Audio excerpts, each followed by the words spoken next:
Are you new to Jeep Wrangler YJs and need to know where all your sensors are located and what they do? Well, today on Power Addicts, that's what we're going to do. Let's roll.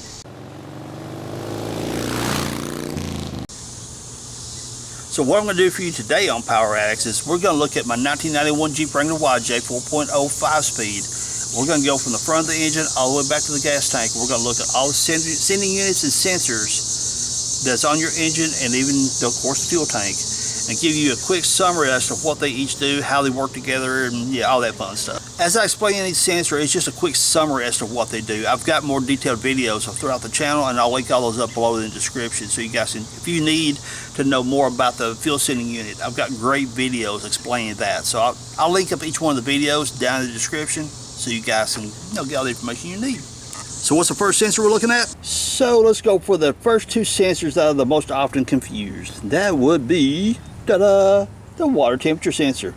There's one here and there's one on the back side of the head, but they each serve a different purpose. So what's so confusing about them? Well, oftentimes you'll see in the Facebook groups or the Jeep forums someone discussing that their temperature hand on their dash is jumping around. They'll hit a bump, it'll boing, jump around. They'll hit another bump, boom, it'll jump around. Or it's not accurate, or many of the different symptoms that the gauge may be doing. The people who are not versed, who are not experienced in the Jeep engines, instantly blame this sensor right here. You're wrong. This sensor right here serves a purpose for the ECM, the computer. The purpose for the sensor right here is to measure the temperature of the water next to the thermostat, send it back to the computer, and then the computer says, okay, I need to adjust the idle air control, I need to adjust timing, I need to adjust fuel mixture, whatever the case may be for the situation you're driving in. This sensor's job is just to tell the ECM what the temperature of the motor is. So if your gauge is going boing, jumping around or not accurate, do not blame this sensor right here, because you need to go back there. Let's go. So here's the water temperature sensor we just discussed. Let's head on back, cruise on back, follow the valve cover, follow the valve cover. Get in here close, get in here close. Right there it is. Get in behind here on the back side of the head, right there. That is the water temperature sensor that sends the temperature to your gauge. This sensor has one purpose, to tell your gauge how hot the engine is. That's all it does. It does nothing for your ECM whatsoever. It's a one-wire sensor, as you see right there. Simply pushes it down on top of it. It's easy, super easy. Because these two sensors are a very much discussed topic inside all the Facebook groups and forums, let's recap. This water temperature sensor in your thermostat housing, its only job is to send the water temperature reading through the wire to your computer. That's its only purpose. It does nothing for your gauge. But if your gauge is going doing, flopping back and forth, that's the one-wire sensor back in the back, okay? We good. Now that we got the coolant temperature sensors out of the way, let's discuss some of the other ones. Head on back here to the back side of the intake to start out with. We got your IAT, intake air temperature sensor. What it does, it measures the incoming air into the intake. Air comes through your filter here, your filter box, comes in through here, down through your throttle body, and your IAT, intake air temperature, reads, hey, it's X amount of degrees. It sends it through the wiring harness over to the computer. Then your ECM or your computer takes that temperature reading and adjusts your fuel mixtures, whether it needs to be richer or leaner, whatever the case may be. If it's hot outside, cold outside, more fuel, less fuel, that's its job. So it takes a temperature reading of the air coming into the intake to the computer, and the computer says fatten or lean out the mixture to adjust to the engine's need. Now moving toward the front of the engine from the intake air temperature sensor, we're going to go to the throttle body. Here on the throttle body you have your throttle position sensor. So I removed the intake tube, and you see there needs to be a video of how to clean your throttle body, because that looks nasty. But nonetheless, that's for a later day. Whenever you step on your throttle here, when you step on your gas, it opens the blades up like that. And as it opens it up, this throttle position sensor here reads that. It is 25%, 50%, wide open throttle, whatever. So that tells it how much airflow is coming through here. And so therefore it can adjust how much fuel that's coming off your injectors here, how much more fuel it needs to shoot into it. So the throttle position sensor, this is loosely, I know somebody's going to call me out on it, okay? The throttle position sensor tells the computer over here, hey, it is 50% throttle open. Then it adjusts the fuel mixture to compensate for the air going into it. Hold it. before somebody calls me out on that, yes, the O2 sensor has a job in that as well, but we'll get to that one here in a bit, okay? So don't be jumping the gun on me. So next off the throttle body, we have an idle air control motor. What its job is, okay, how about this? You go out in the morning, it's cold outside, you start your Jeep up. This thing right here creates a vacuum leak, so to speak, underneath the throttle blades. And then what that does, it causes it to high idle a little bit to allow the engine to warm up faster. But how does it know that it's cold outside? It's because of that sensor right there, remember? That's your coolant temperature sensor that reads the water temperature in the block, not the gauge. It takes the water temperature reading from here, sends it through the ECM harness to the computer. The computer says, hey, the engine's cold. Open up the idle air control motor, allow it to high idle. Okay, now the engine's warmed up. This thing right here says, hey, I'm warm now. It sends it back to the computer. The computer says, okay, idle air control motor, close off. Go back to running normal. Yes, that's a quick and dirty explanation, but pretty much that's how that rolls. Next. And next up we have a sensor that tends to hide from everyone, and that can be kind of a pain to get to. It is the crankshaft position sensor. So I can zoom in on down there. Right on the back of the bell housing, right there. You can see flat plate right there. That bolt and that bolt, 11 millimeter if I remember correctly. But I've got videos on each one of these sensors. I'll tag them down below in the description so you guys can check out the details about each sensor. But that is where your crankshaft position sensor is located. To give you a little bird's eye view, here's the back side of your intake. It's right there. But what is the job of the crankshaft position sensor? It is kind of like a Hall effect sensor pretty much, which what it does, underneath that sensor where your torque converter or your clutch bolts onto, there is a reluctor wheel. It's either on your flywheel or your flex plate, depending on where you got a macro stick or whatever. On that reluctor wheel, it's got a series of teeth on it. In one area, the teeth are missing. So that little sensor right there senses when those teeth miss, and it says, oh, this is the position of the engine at this point in time. It sends that reading to the computer, which also, in conjunction with your camshaft position sensor, the two kind of work in sync with each other. So it establishes the timing, which comes back to the computer, and the computer says, hey, this is where you need to fire number 1, number 3, number 5, whatever cylinder it needs to fire at. It establishes the timing of the engine itself. It also, in conjunction with the map sensor, which is right there, map sensor reads load of the engine. That vacuum here, vacuum line, right there, coming off the intake, it tells the computer what the load of the engine is. It's under high load, low load, whatever. So in conjunction with map sensor, camshaft, crankshaft, and this establishing what load the engine's under, it will adjust the timing, either advance or retard the timing, whatever's needed. So that, you kind of got a team thing going on here, here, and here. Now, I always suggest keeping a camshaft position sensor and a crankshaft position sensor in your Jeep all the time for a spare. Because those two sensors right there can leave you stranded on the side of the road. And a map sensor, they're small, so I suggest you keep one of those with you as well. Easy to change out, and if you're on the side of the road, you'll wish you had one. So keep a crankshaft, camshaft, and map sensor in your Jeep at all times. Because I do. Always prepared. And since I'm sitting up here, let's go over a couple more things. Here we have a fuel injector. Here we have a fuel rail. This is where you test your fuel pressure at. You go to your local auto parts store and you pick up a loaner tool. I need to check my fuel pressure. This is where you hook it up at. Then you cruise on down in the fuel rail, you got your fuel pressure regulator. This is the vacuum line that adjusts the fuel pressure regulator, tells it how much the pressure it needs or needs to take away or whatever the case may be. This is your fuel lines, one's pressure, one's return. And you got one little hex head bolt back here that you can change this out. You take that bolt out, this rocks back, take the regulator out, pop a new one in, tighten it back up, and you're good to go. Here we are on the passenger side of the engine. We are going to look at that sensor right there, or sending unit, whatever you feel froggy of calling it. That is your oil pressure sending unit. On your gauge, it says you've got 10 psi, 20 psi, 40, whatever your gauge happens to be reading. That is what tells the gauge where to read. Now, as you can see, it's located just above your oil filter, right below your distributor, and I have seen these things leak a little bit, or I've seen it completely blow. Meaning, right here on the end where the plug is, I'm gonna unplug it real quick. See, it's just a one wire. See right there. It's just a single wire going to your gauge. That's it. This spade connector goes inside this little ceramic, plastic, or whatever the crap it is. It goes up inside there and it reads your oil pressure, and it converts mechanical energy to electrical energy, therefore telling your gauge what your pressure is. I have seen these things start leaking right around this right here. And I've seen just a little drip drip, and I have seen it come completely loose and blow oil everywhere. That's what this rig did back in the day. So now, not look at the camera viewfinder, so I can plug this thing back up. Now you can see on the boot how the terminal is offset.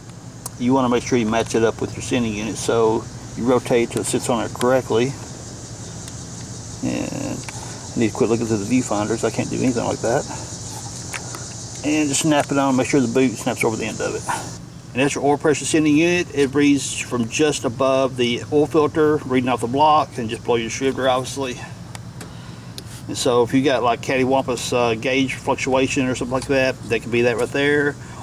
Having an oil leak on this side of the engine, this is the first place to always look, because you got two potential places. One on the end, as I mentioned a moment ago, or there's a crimp area right on that edge right there that could possibly leak at.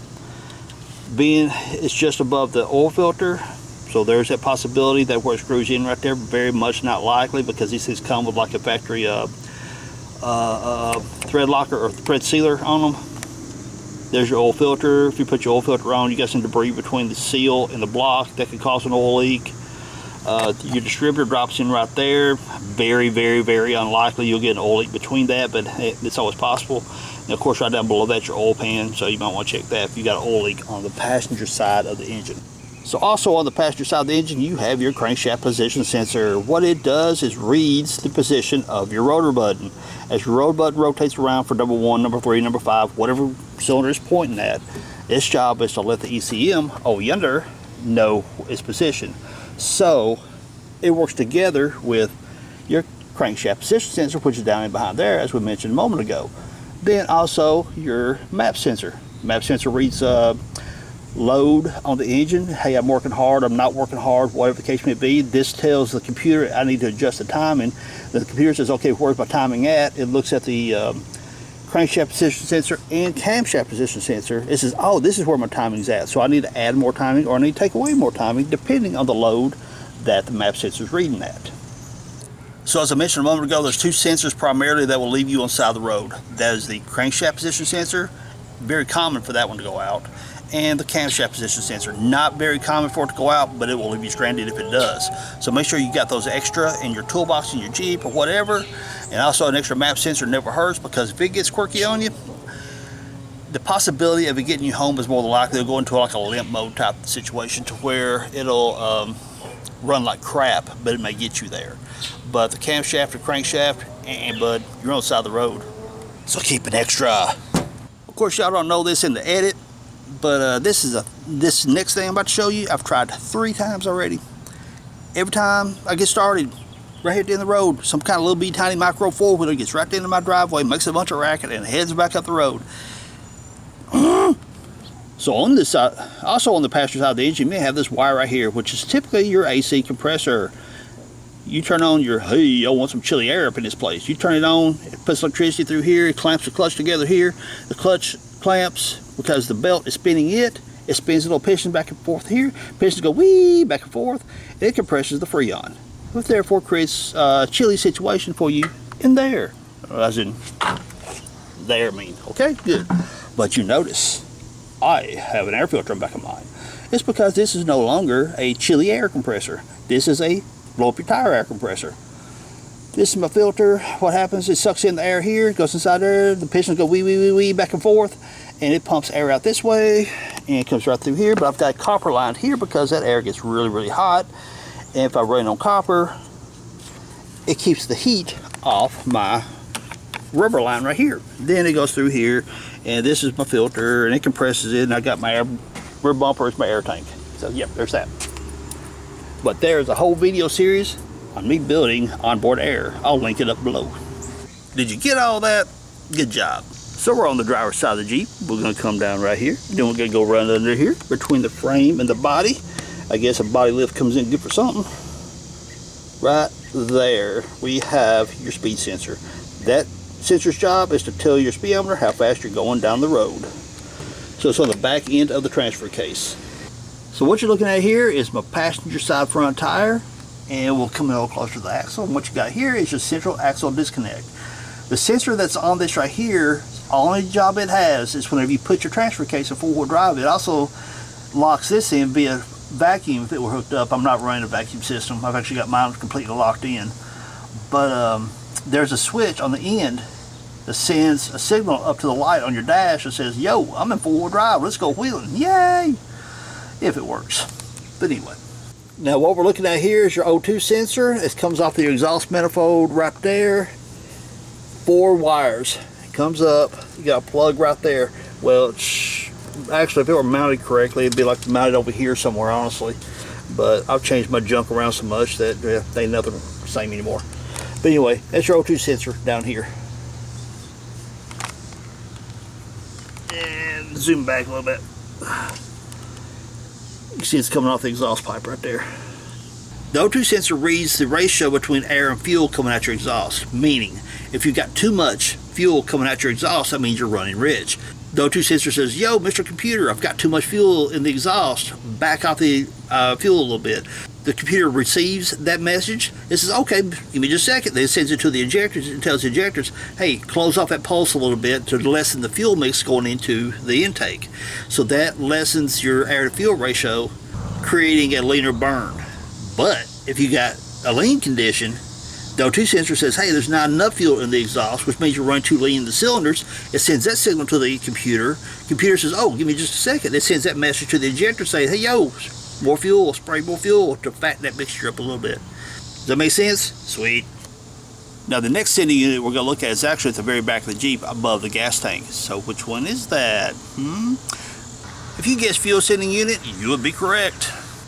Now the fuel sending unit itself, its only job, and I say its only job, is to tell the fuel gauge, hey, I've got a half tank, quarter tank, I'm out of fuel, whatever. That's its only job.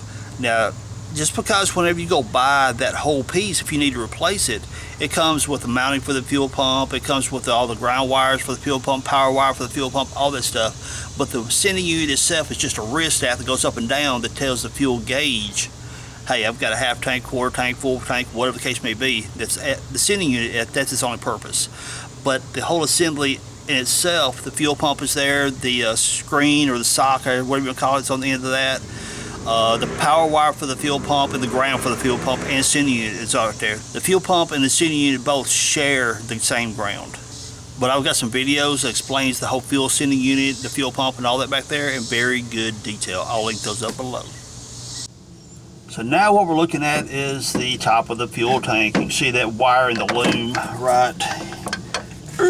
Trying not to move the camera, lose focus, but that loom right there, that has the wires for the fuel sending unit and your fuel pump and all that kind of stuff. And I'm trying to get the proper position. Okay, you can kind of see the top of the hoses going into the tank right there. So right there is the hose going into the top of the tank. Right there is the wires for your fuel sending unit that makes your fuel gauge go back and forth. And I have videos more to explain all this right here in more detail. So what I'm going to do is I'm going to pull the camera out now, and so you guys can see how I went in to find that. And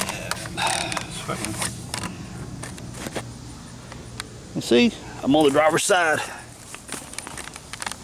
So basically I went right through here to look at it. Now if I've got a 3-inch body lift on this thing. It was on the Jeep when I got it and I never took it out. That makes a lot of this stuff, my video and this stuff, a lot easier. If you don't have a body lift, well, it will definitely make it harder to get back into some of this stuff. If you guys need any more information about any of these sensors we discussed today, down below in the description will be a list, and I'll label each one of the YouTube links. You click on whichever one you need to know about the coolant temperature sensor, whatever. You click on it, it'll give you much more details on the videos I've created in the past. Now, as of the release of this video here, the only one I have not done yet is the camshaft position sensor. And I will be doing that video within the next couple of days to be sure I have that up, and I'll link it in this video when I do. So everyone, if you enjoyed this video, hit that thumbs up, subscribe if you haven't, leave some cool comments down below. Those comments, tell me down in the comments what kind of videos you guys want to see. still got my 91 YJ, got my camper rig. I'm still working on it. I've been releasing some videos on it here and there. And I've got the set of axles for Rust Bucket. I'm going to go get those here pretty soon. I'm going to do a full width conversion on it. And so, yeah, I need to go pick those axles up so I can get that started. So everyone, appreciate you hanging out. Peace. Later, y'all.